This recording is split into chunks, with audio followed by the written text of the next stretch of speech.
The Struggle President of the United Kingdom Samuel Harris, a story of perseverance, leadership, and unity. Chapter 1, A humble beginning. In a quaint village nestled in the English countryside, Samuel Harris was born to modest parents who valued education and integrity. His father, a schoolteacher, and his mother, a nurse, instilled in him the virtues of hard work and compassion. From a young age, Samuel displayed an insatiable curiosity about the world, often poring over books borrowed from the village library. Samuel's childhood was marked by challenges. His family struggled financially, often making sacrifices to ensure he and his siblings could attend school. Despite these hardships, Samuel excelled academically, driven by his parents' unwavering belief in his potential. "Never let your circumstances define you," his father often told him, words that would resonate throughout his life. As a teenager, Samuel developed a keen interest in public service. He frequently volunteered at local community events, helping to organize food drives and fundraisers. These experiences deepened his understanding of the struggles faced by ordinary citizens and ignited a passion for making a difference. Samuel's determination led him to win a scholarship to study political science at the University of Oxford. Immersed in a world of ideas and debates, he honed his skills as a speaker and leader. His peers admired his ability to bridge divides, a trait that would later define his leadership style. Chapter 2, Early Career Struggles. After graduating, Samuel began his career as a political aide in Parliament.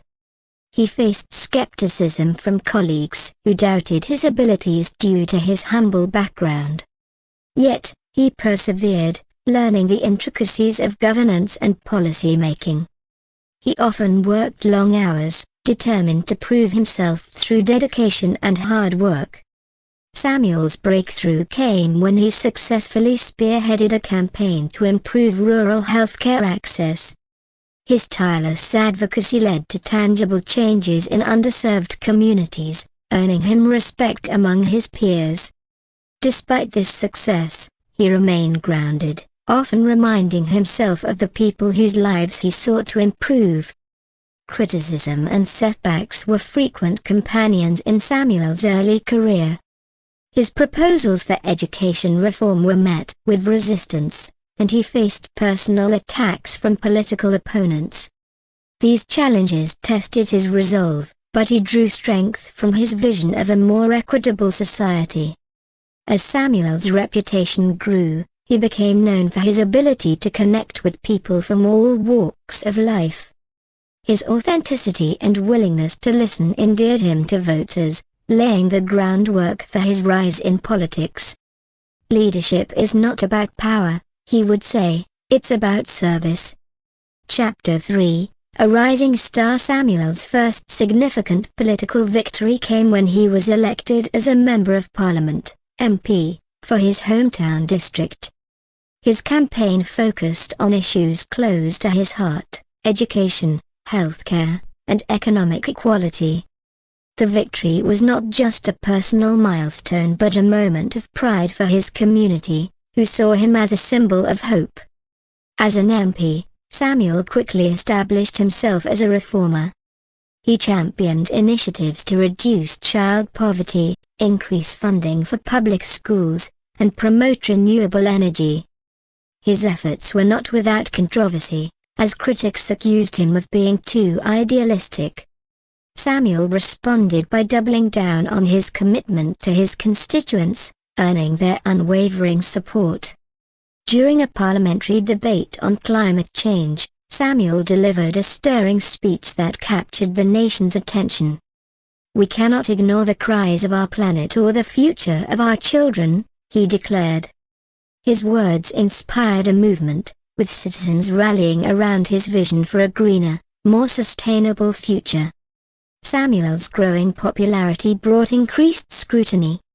The media dissected every aspect of his life, often distorting his actions and intentions. Despite the pressure, he remained focused on his mission, reminding himself that leadership required resilience and sacrifice. Chapter 4: The Path to Leadership. Samuel's next challenge came when he decided to run for Prime Minister. The decision was met with mixed reactions, with some questioning his readiness for such a monumental role. Undeterred, Samuel launched a campaign centered on unity, progress, and hope. "We are stronger together," he often said, echoing a theme that resonated deeply with voters. The campaign trail was grueling, filled with rallies, debates, and endless travel. Samuel's ability to connect with people remained his greatest strength. He listened to their stories, shared his own, and articulated a vision for a brighter future. His speeches were not just political but deeply personal, reflecting his genuine desire to uplift others. One of the defining moments of the campaign came during a televised debate, where Samuel cited Barack Obama's famous words, "Yes, we can."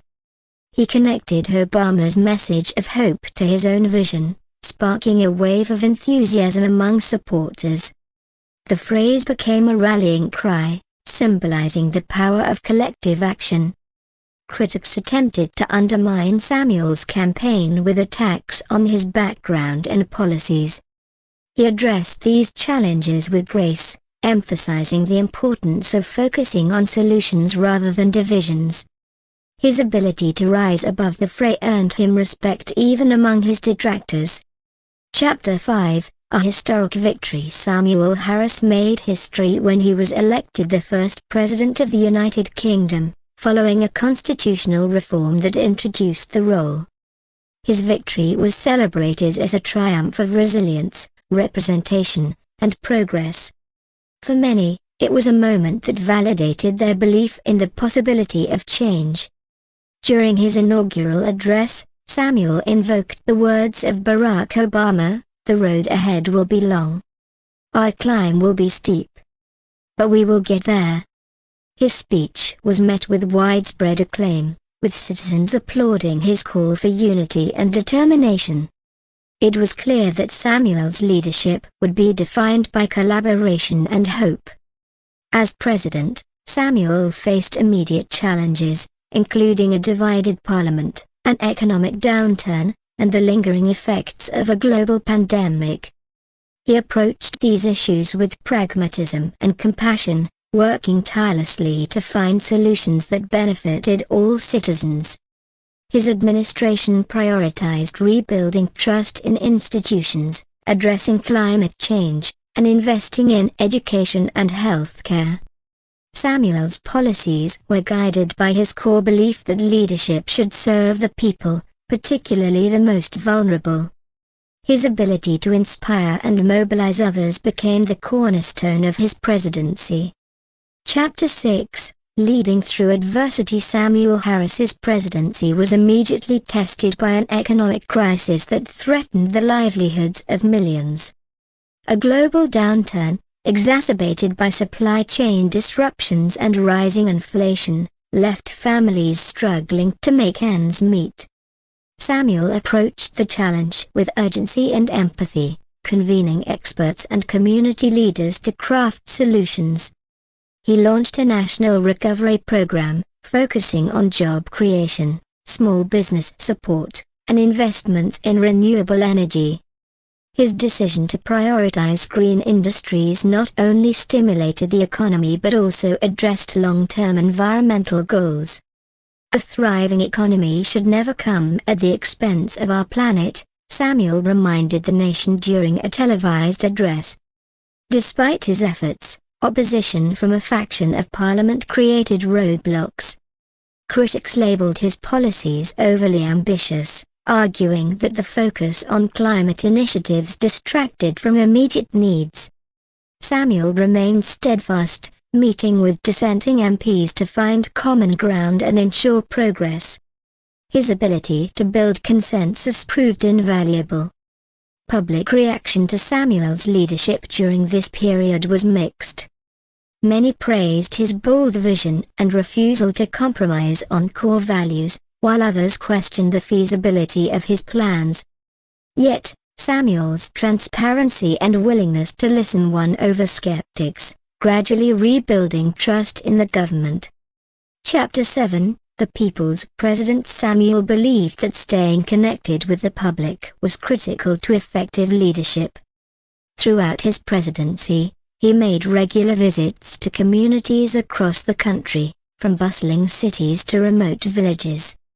These trips reinforced his commitment to serving all citizens, regardless of their circumstances. During one visit to a struggling industrial town, Samuel spoke with workers about their concerns over automation and job security. "We can't stop progress," he told them, "but we can ensure that progress includes you." He proposed retraining programs and investments in emerging industries, offering hope to those who felt left behind. Samuel's authenticity and relatability set him apart from previous leaders. Citizens often remarked on his ability to connect on a human level, whether by sharing a laugh with a farmer or kneeling to speak with a child about their dreams. His actions underscored his belief that leadership was about understanding the lives of those you serve. One of Samuel's most memorable speeches came during a commemoration of healthcare workers who had fought tirelessly during the pandemic. Invoking Barack Obama's words, he said, "If there is anyone out there who still doubts that anything is possible in this world, let them see the courage of these heroes." The nation erupted in applause, moved by his heartfelt tribute. Chapter 8, A Global Leader. As President, Samuel Harris quickly established himself as a respected figure on the international stage. His diplomatic approach prioritized collaboration and mutual respect, earning admiration from allies and adversaries alike. He often emphasized the importance of addressing global challenges collectively, particularly climate change and inequality. At a United Nations Climate Summit, Samuel delivered a rousing address that echoed the urgency of action. "The time to act is not tomorrow or next year, it is now," he declared. His speech drew praise from world leaders, who recognized his commitment to forging a sustainable future for generations to come. Samuel's leadership extended beyond policy. During a humanitarian crisis in a neighboring country, he authorized aid missions and opened Britain's doors to refugees. His actions demonstrated compassion and reinforced the United Kingdom's role as a global leader in promoting human rights. Despite his achievements, Samuel faced criticism from those who believed he was too focused on international affairs at the expense of domestic priorities. In response, he doubled down on efforts to address issues at home, balancing his global vision with the needs of his constituents. Through it all, Samuel's resilience and integrity remained unwavering. He believed that leadership was not about making easy choices but about doing what was right, even when it was difficult. His dedication inspired a new generation of leaders to embrace responsibility with courage and purpose. Chapter 9, The Power of Unity. As his presidency entered its later years, Samuel focused on fostering unity in an increasingly divided society. He launched nationwide initiatives to bridge cultural and political divides, encouraging dialogue and mutual understanding. "We are not enemies but neighbors," he reminded the nation during a moving address. One of his most ambitious programs involved creating forums for citizens to share their stories and discuss their differences. The initiative, called Voices of the Nation, brought people together in ways that transcended political boundaries. Samuel often participated in these discussions, listening intently to the concerns and hopes of everyday Britons. During one such forum, a young woman from a marginalized community tearfully shared her struggles with systemic discrimination. Samuel responded with empathy and commitment, outlining steps his administration was taking to address inequality. The moment became a defining image of his presidency, symbolizing his deep connection with the people he served. Critics accused Samuel of idealism, arguing that unity was an unattainable goal in a polarized world. But his efforts began to bear fruit as communities reported increased cooperation and understanding. Unity is not the absence of conflict, Samuel said, but the presence of a shared commitment to a better future. Chapter 10, A Legacy of Hope. As Samuel Harris's presidency came to an end, he reflected on the journey that had brought him from a humble village to the highest office in the land. His story was one of struggle, perseverance, and an unyielding belief in the power of hope and action to transform lives. Samuel's legacy was defined by his ability to lead with integrity and vision. His policies on education, healthcare, and climate change left a lasting impact, while his emphasis on unity inspired a renewed sense of purpose among citizens. He often said, "The true measure of a leader is not what they achieve, but what they inspire others to achieve." In his farewell address, Samuel quoted Barack Obama's famous line, "The arc of the moral universe is long, but it bends toward justice."